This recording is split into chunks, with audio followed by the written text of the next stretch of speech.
Сәлем достар, қалдарыңыз қалай? Бүгін мынандай процессті көрсетейін сіздерге.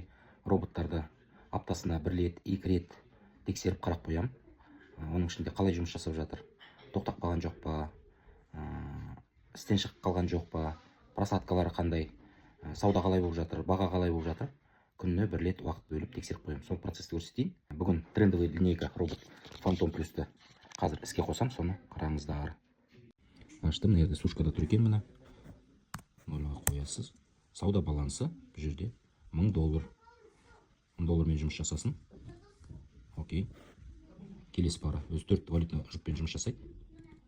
Бұны осылай іске қосам.